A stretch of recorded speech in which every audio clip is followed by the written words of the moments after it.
Hello and welcome back to the Google Workspace Update podcast from Strawberry 7. My name is Adam. And my name is Adam. We're here every week to bring you the latest updates happening in the world of Google Workspace. This podcast is available in audio format from wherever you cast your pods, and also in video format on our YouTube channel, youtube.com/Strawberry7. Coming up on the show today, we've got 7 updates for you today. So we've got updates to Google Slides, Google Calendar, Google Chat, Google Meet hardware, Gmail, admin, and finally Google Chat again. As always, there is a link to the document that we read from in the podcast or the video description. This document contains some more relevant information, some lovely pictures, even some moving graphics showing you these features in action. So let's get to it. On with the show.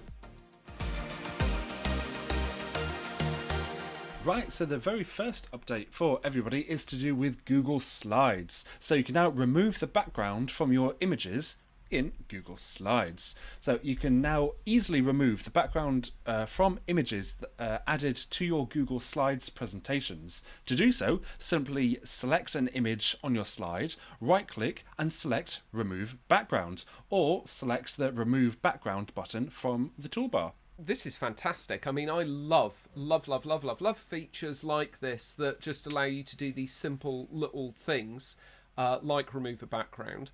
Now, you can do this actually fairly easily in Mac. I don't know about Windows these days. I'm sure Windows...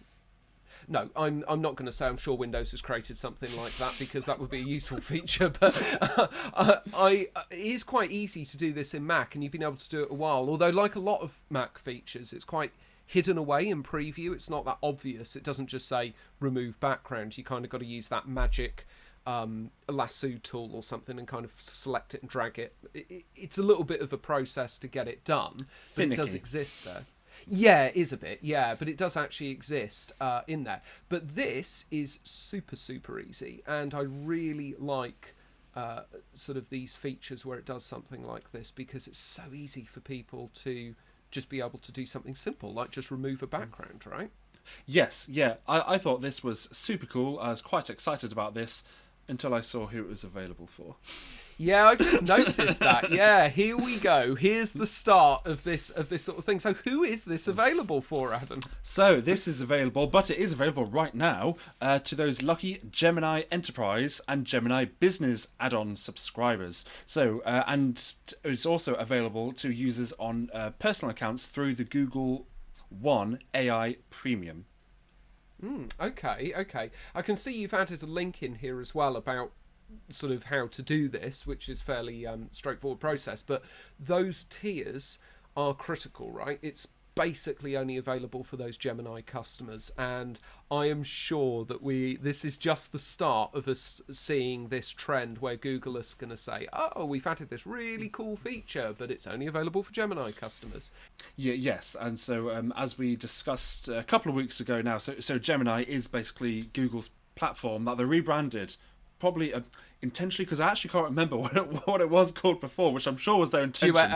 Duet AI, that is the one. So it's basically their big AI platform that they have. So if you've subscribed or have access to the AI features, then this is another feature of that. It is a cool feature that is will probably actually be really handy for people making lovely presentations and lovely graphics.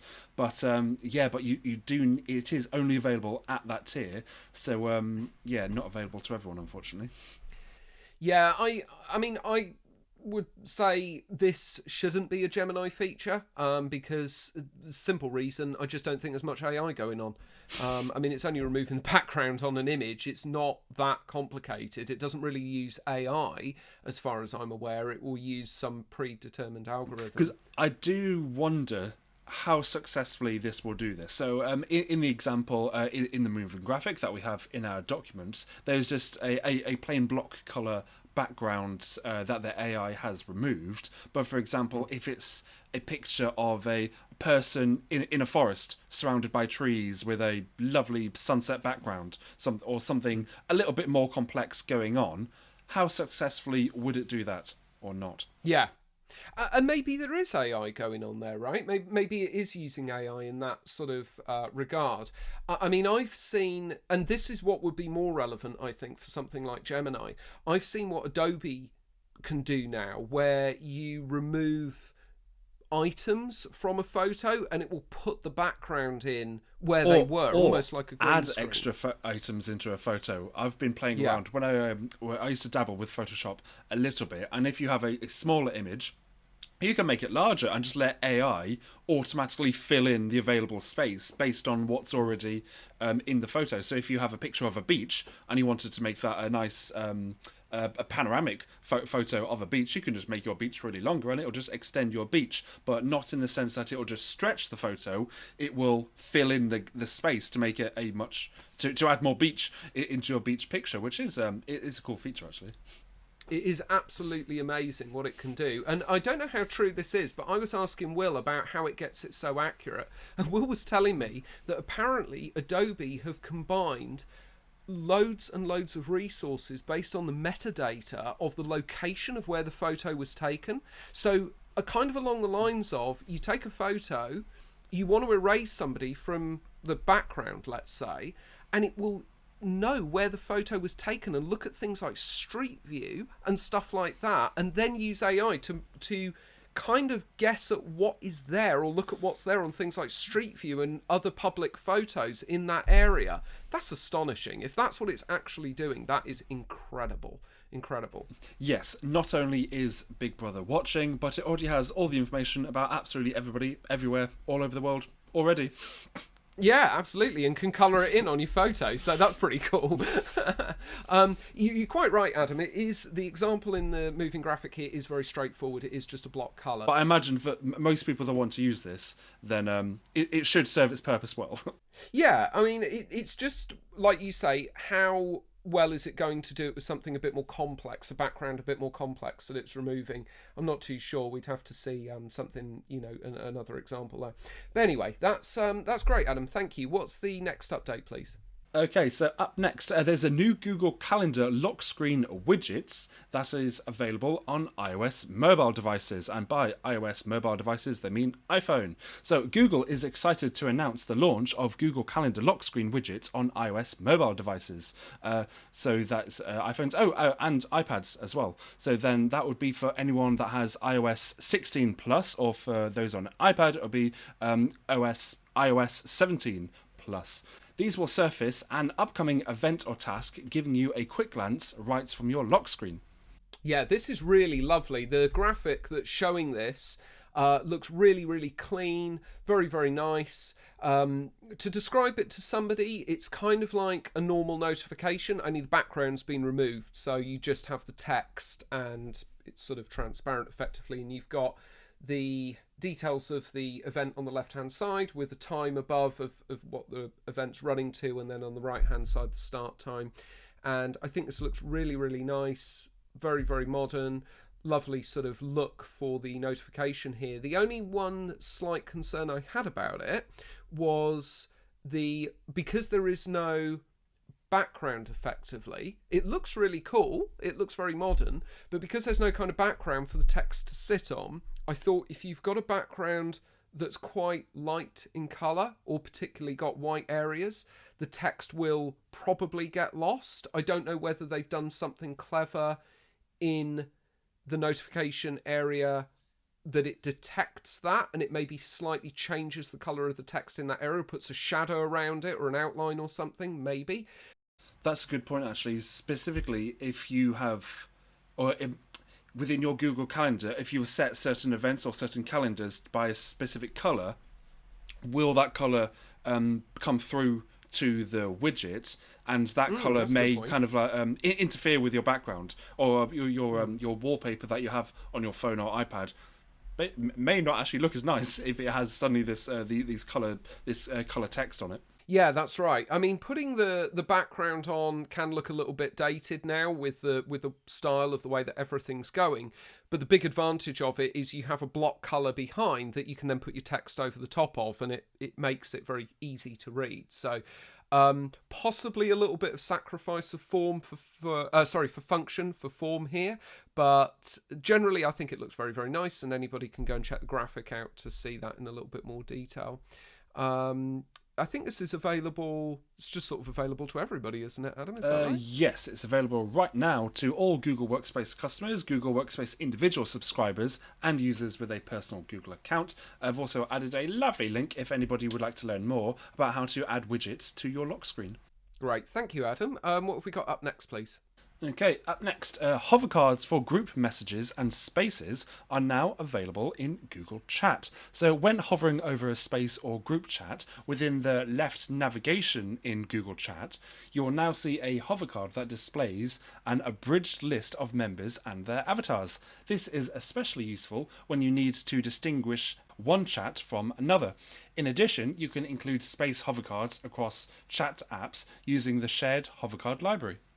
So there's a moving graphic here showing this feature off, and I think, again, this is a really, really nice update. Lovely improvement that Google have made here to the sort of way this works in chat, and just allowing you to see at a glance what's in that chat. So for anybody who either doesn't have access to the document or doesn't want to go on it for some reason, the way this works is, let's say you hover over a space, it will sort of pop up this little pop-out window, and it will say it's a group chat, it's got however many members in there, and it will give you a list of kind of the members, and then in this case it gives you a list of members and it says 6 more, and that's sort of a link that you can click on to, I guess, see all of the members. So I think this is really useful if you've I can got a lot definitely of see those how this chats. would be quite useful, because it doesn't give you any new information, because you could always go into your group or space and then just have a look to see which members are already inside there, so that you can see who will or won't see your message. But it makes it so much easier. It will save you time, so you don't have to go inside a group to see who's already inside that group. Yeah, that's right. Yeah, you can just hover over it, see straight away who the members are, some information about the group, and then click into it if you need to. So yeah, I think it's a really, really nice advancement. Who's this available to, Adam? Pretty much everybody again, isn't it? This is available right now to all Google Workspace customers, Google Workspace individual subscribers, and users with a personal Google account. So yeah, everyone. Great. Thanks, Adam. What have we got next, please? Right, up next, application load failures are now captured for the Google Meet hardware devices. So way back when, in November 2023, Google announced a series of improvements for managing Google Meet hardware devices, which included surfacing additional information about device issues, such as a description of the issue, when the issue was detected, and more. Google are adding an additional data point, which is admins can now see when the Google Meet app fails to load for a device. Great, that's very useful for the admins. We've talked before about how anything that's an admin advancement or helps the admins is really useful.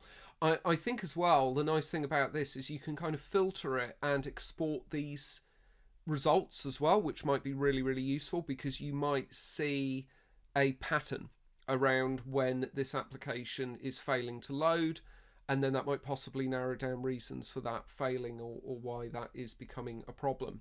So for anybody interested in this feature, there's a couple of graphics which Google have included here, so you can actually have a look at what that interface looks like, what sort of warnings it gives you, and how you can show that in different columns, and what details you look at when you click on that and you get more information. So that's very, very useful.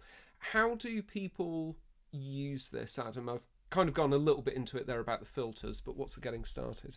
Okay, so for the admins out there, to filter for devices that are in the application load failure state specifically, navigate to the Google Admin Console, then Google Meet hardware, devices, and then filter by device status and select application load failure. You can also visit Google's Help Center if you'd like to learn more about understanding device usage in your organization. For the end users though, there is no end user impact or action required. this is definitely for the admins out there who have access to the admin console. Great. Thanks, Adam. And what's the rollout pace and availability?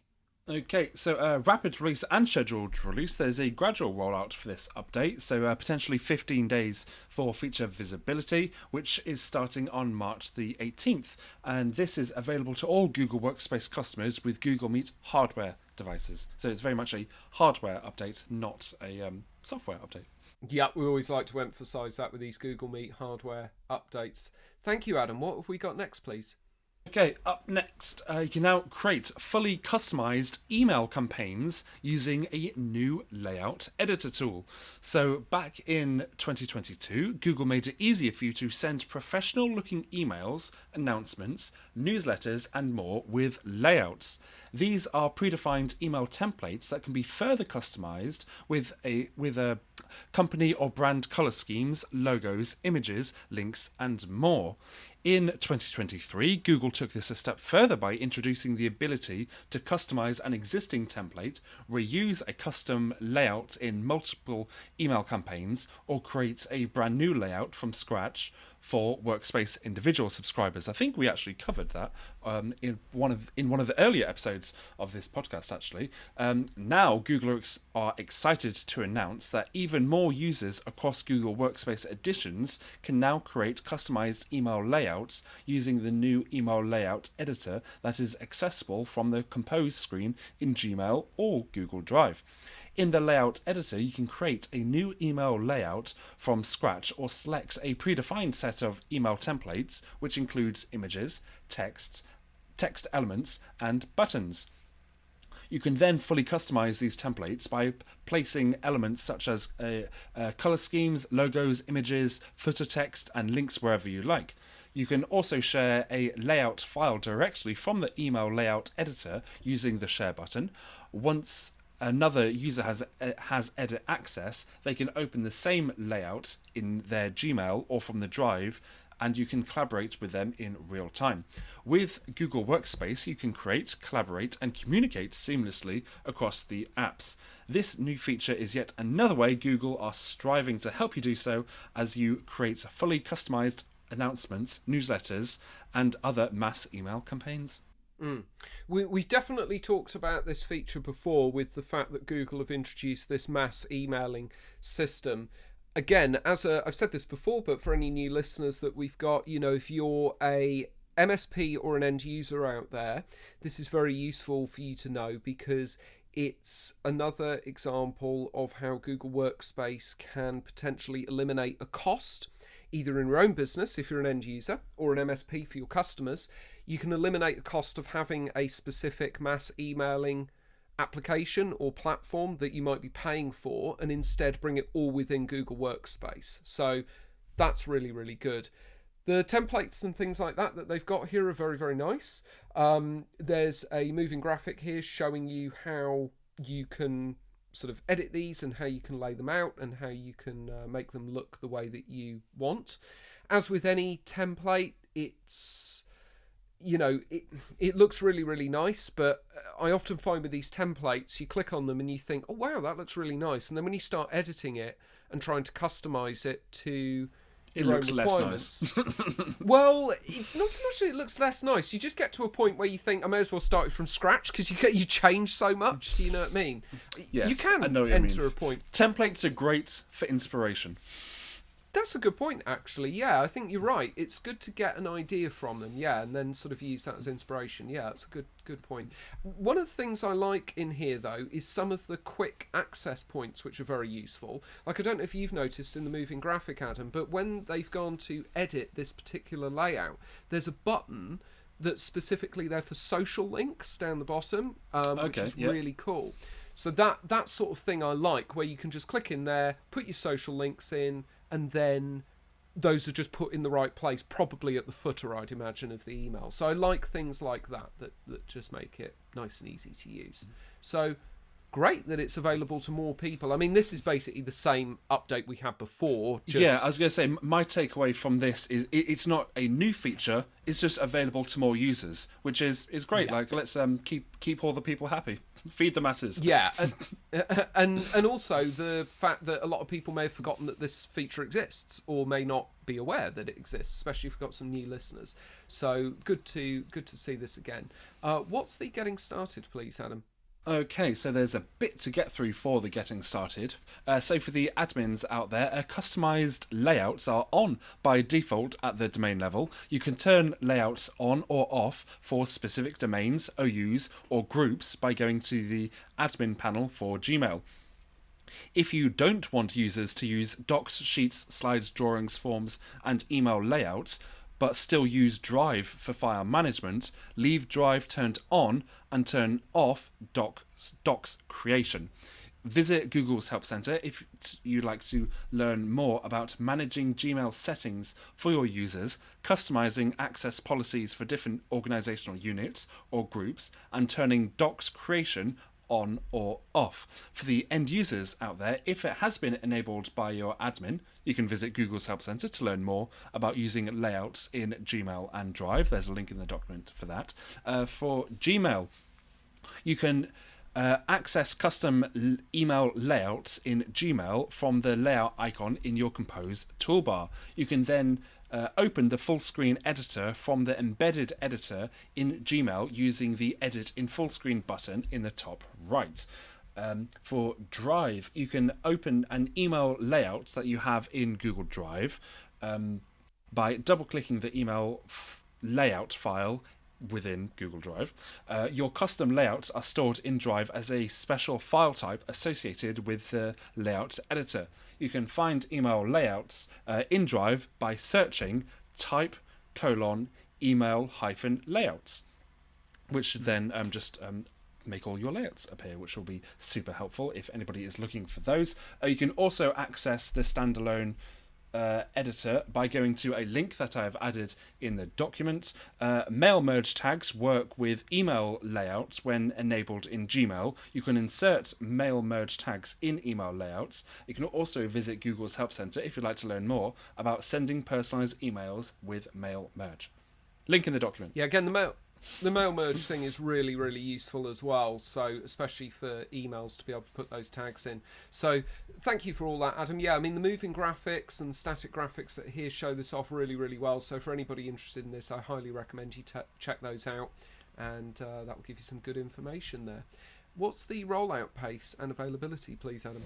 Okay, so rollout. So for the embedded layout editor, which is in Gmail's Compose window, rapid release. There's a gradual rollout, so up to 15 days for feature visibility, which started on March the 12th. Scheduled release, gradual rollout. It's starting on April the 8th. The full screen editor for email layouts and feature availability via Google Drive. Rapid release. There's a gradual rollout, which is starting on March the 25th.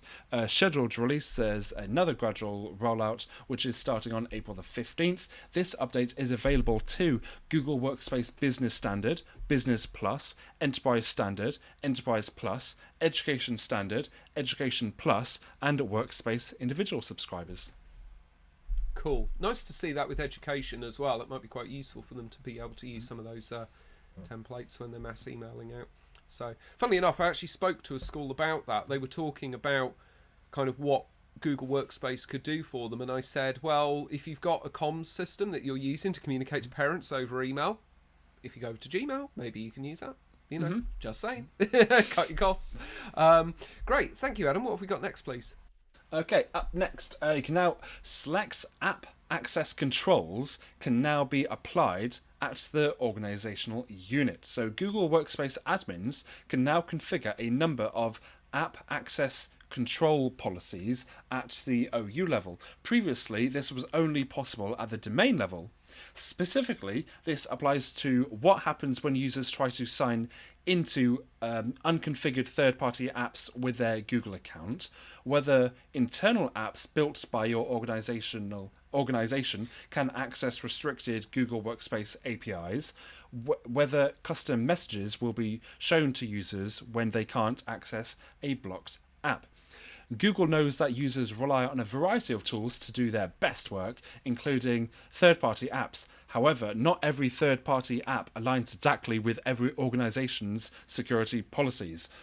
App access controls give customers and partners the ability to control access to third-party apps and how those apps access Google Workspace data. This update gives admins added flexibility, allowing them to set access controls as they see fit at the OU level rather than across their entire domain. This is very useful. I mean, we don't control app distribution quite the same because Google's sort of made that change now with all of our education customers, where it's like, if you're under 18, it's all just blocked by default and you have to request sort of specific permission and then it has to be granted. So we don't need to worry Which too I much have about it. actioned a few times actually. That has come in quite handy when some staff have told me that their students haven't been able to access certain apps before, and there's like, oh yes, well, good, but now that we've verified we actually do want to be able to use this app, let me go and grant you access to that specific app, not all apps. Yeah, that's right. And it's pretty straightforward to do. I think Google could do a little bit of work to make it clear as to what you're looking at, whether you're looking at an app on a Chromebook, a Google Chrome extension, an app within Google Chrome. They're all kind of, it's a little bit murky at the moment, but generally you can get there with unblocking these in a fairly straightforward way. And there is actually, I can see there's a link here about the under 18 bit, but we'll come to that later.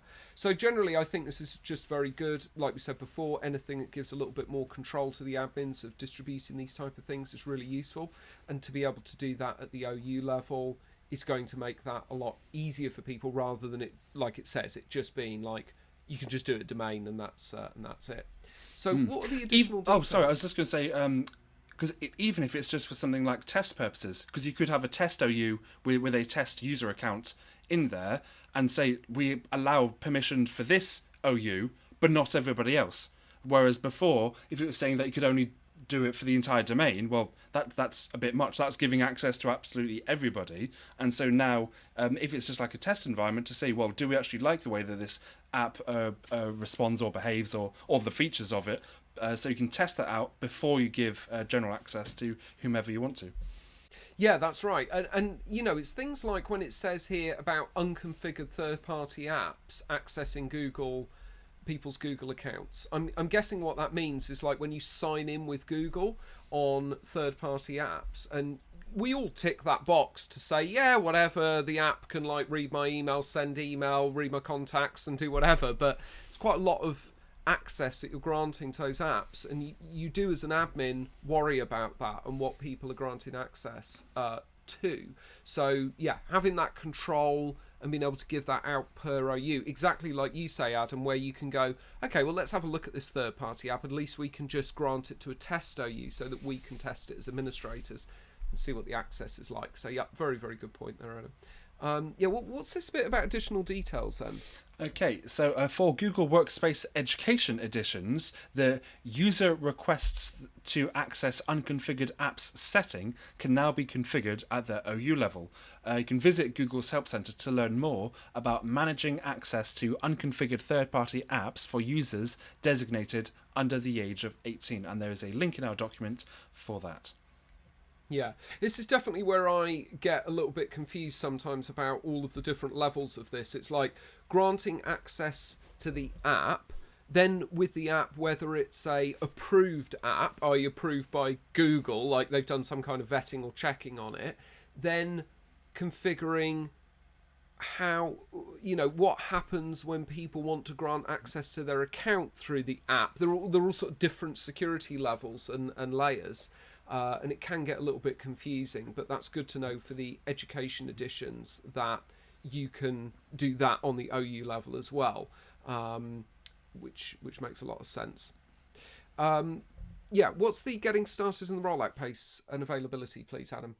Okay, so for the admins, you can visit Google's Help Center if you'd like to learn more about controlling which third-party and internal apps access Google Workspace data. There is a link in our document for that. Rollout pace, rapid release and scheduled release. Again, a gradual rollout, which is started on March the 13th, and this update is available to all Google Workspace customers. Great, thank you, Adam. What's our last update this week, please? Okay, so finally from us this week, you can now import data from other messaging platforms using the Google Chat API, and that is now generally available. Google Workspace developers registered in their Workspace Developer Preview program have been able to import user data from other messaging platforms into Google Chat using the Google Chat APIs.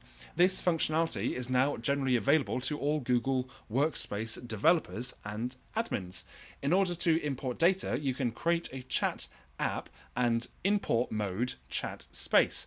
Within an import mode space, chat apps can import data as equivalent REST resources. So that includes messages, attachments, reactions, memberships that have some considerations, such as historical memberships, which must be imported when a space is in import mode. You can't import historical memberships after the space completes import mode. Other existing memberships from the source messaging platform must be created after a space completes import mode. Members must be users within the same domain.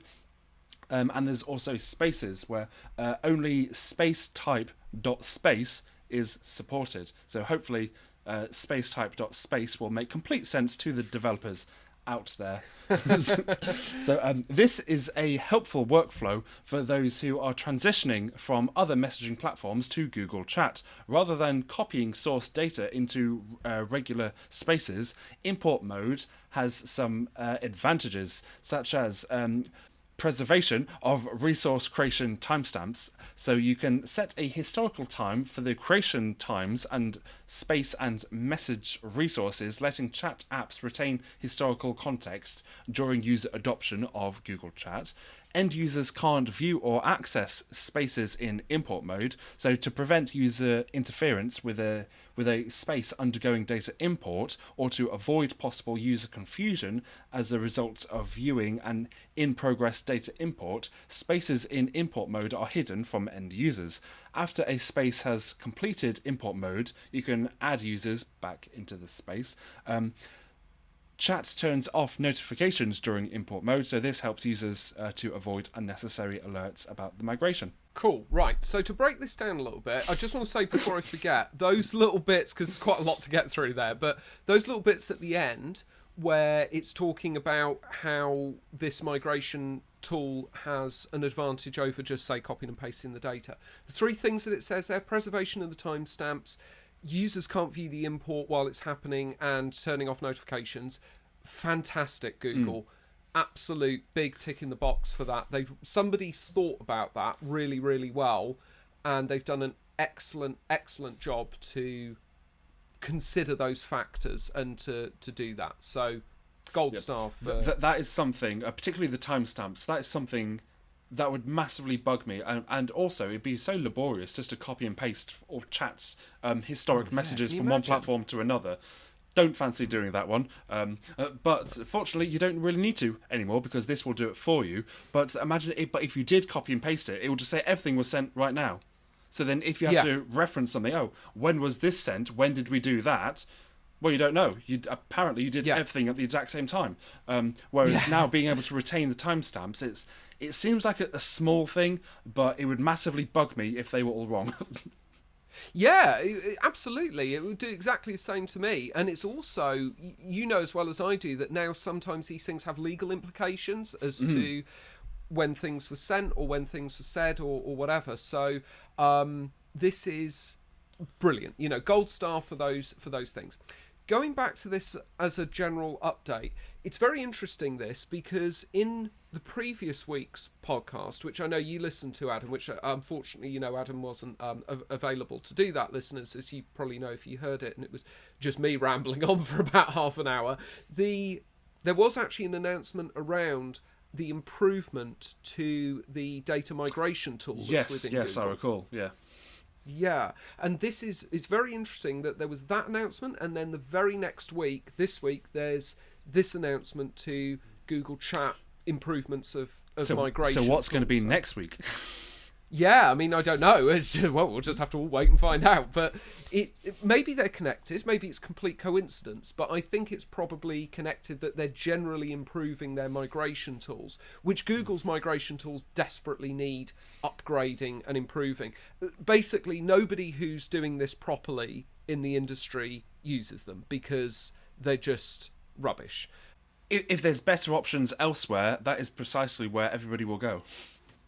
Absolutely, and the migration tools that we use are incredible. You know, I can say migrate all of these customers, and one of the biggest things that it gives me, and it's a real bugbear of mine, and I know it is of yours as well, Adam, is visibility as an admin. We don't want a migration tool where you go, migrate these users over, please, and it goes, okay, I'll do that. Yes. It's like, but did you do that? When will you do that? How far along that are you? What are we meant to tell our customers? It's like, yeah, it's doing it. When's it going to finish? Don't know. It's like, it's just not useful. I want a migration tool that, with our migration tool, for example, we can go, okay, I need to migrate these users. And it goes, okay, I think that's probably going to take 4 hours to do that. It's like, brilliant. You know, okay, if it takes 5 hours, fine. It's just so that I've got some kind of idea. There's that initial expectation, and so you've got something to work with. Because as you say, yeah, everybody loves an update, or just so they can see what kind of progress they are, or things like that. So then even as an admin, you're knowing, well, do we just sit here for 2 minutes and then it'll be finished? It's like, oh no, it'll take 4 hours, so let's work with another task, and I'll come back in approximately 4 hours and then have a look then. Yeah, that's right. And when you can see that it's actually going through on a proper progress bar, and you can see that it's at 80% after 4 hours, you go, oh, okay, it's going to take a little bit longer, but it's not like at 20% at 4 hours. So it's, that's really, really good. So definitely Google's migration systems need a big improvement, which it looks like is happening from last week's announcement. And this is really, really fantastic because there may be a situation where users are migrating from Slack, let's say, for example. That's probably the most prominent messaging tool that's used in business that I can think of, apart from Google Chat. So being able to migrate, let's say, from Slack across to Google Chat, and some tool that just does all of that for you is really, really brilliant, and fantastic that it will just take care of all of that and move that all across. What I would be interested to know about this, as I would with the other migration tools, is, and it's a kind of an improvement that I'd like to see to a lot of migration tools actually, is if you could have the migration tool, how can I describe this? If you could have it move stuff across, but still keep it in sync for a bit. So what I mean by that is, so the platform doesn't go offline. Yeah, we often, if I'm migrating somebody across, if we're migrating a customer across, I will often say, I'll have to do it over the weekend, because I'll say to the customer, I'll say, look, I don't want to disrupt your working time.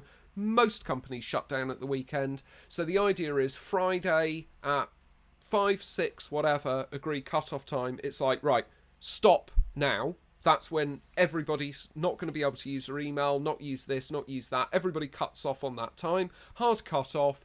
I start doing all of the migration, and then on Monday, everything's on the new system, and they just start working straight away. But I've often thought to myself, that's fine. What happens when you've got a business that runs 24/7? What happens when you've got a business that's just round the clock? Yeah, you'd almost want it to work through everything, and then kind of loop back to the beginning and just detect if there's been any changes since the initial sync started, just to do those minor changes that may have occurred during those 4 hours or however long it's taken for the migration to complete. Yeah, that's right. I mean, if I was designing the migration tool, I would have it so that it migrates, and then there's like a little button that's got a play and a pause on it, and it basically says syncing. So it's like, I've moved all the messages across, let's say, for sake of argument, going from Slack to Google Chat, right? So it could say, okay, I've moved everything across, And now I'm still looking at Slack, and anything I see appearing in Slack that isn't in Google Chat, I'm going to pull it across, or even just anything that's appearing in Slack. You make it easier. Or say have the capabilities to detect changes. So if you're looking at Slack, Yeah. do we detect any new messages or just any changes That's since what I mean. we first started? Yeah, that's right. Yeah, so anything that's happening in Slack since that migration's happened or started, you're exactly right. I'm going to pull that across. And then as an admin, you can just click the pause button on that user. So I can say, oh, okay, Jeff, I know that you're working over the weekend, so I'm going to start your migration with everybody else on Friday. All the stuff migrates across. He's put some new messages into Slack. It still keeps putting those across, and then on Monday I check in with Jeff and I go, Jeff, are you okay using Google Chat now? Are you going to start using Google Chat from today? Yeah, okay, Adam, I'm going to start using it from 9 a.m. Okay, great. Gets to 9 a.m. I can go back to the migration tool and I can say stop the sync, and then it's just on Google Chat and nothing's on Slack anymore. So that's how I would design it if I was designing it. Yes. And at 9:05, Jeff emails, why can't I use Slack? Yeah, exactly. Yeah, you know that's exactly what's going to happen. So I think this is all great. I think this is a really... It's clearly a tried and tested system as well, because it says it was already there for registered Workspace Developer Preview Program sort of users. So it's already been there and it's already been working. It's just they're making it a bit more available to everybody else. So I think this is really, really good. What's the getting started rollout pace and availability for it, please, Adam? Okay, so admins out there, visit Google's Help Center to learn more about importing message data to Google Chat from another source. Link in the document for that. For the developers, you can use Google's developer documentation to learn more about developing Google Chat apps to import user data, authenticating with the Chat API when using import mode spaces, and importing resources using import mode spaces. Links to all of that within our document. Rollout pace, this is available right now, so lovely. And availability, this is available to all Google Workspace customers. So winner. Yeah, that makes a lot of sense because it's just a tool that allows to import. So, yep, that makes a lot of sense. A lot more for the, like you say, for the sort of admins, developers out there of moving that across. Well, great. Thank you as always, Adam, and great to have you back this week. So I wasn't knackering my voice doing all of the talking and sounding a little bit schizophrenic talking to myself about the updates I'd read out. So good to have you back, and thank you for all that information, Adam. And that is it, listeners. That's everything that you need to know about all of the updates happening in the world of Google Workspace. Remember that this podcast is available in audio format from wherever you cast your pods, and also in video format on our YouTube channel, youtube.com/strawberry7. Thank you very much for joining us this week. And we'll be back again next week with more updates. Goodbye. Bye.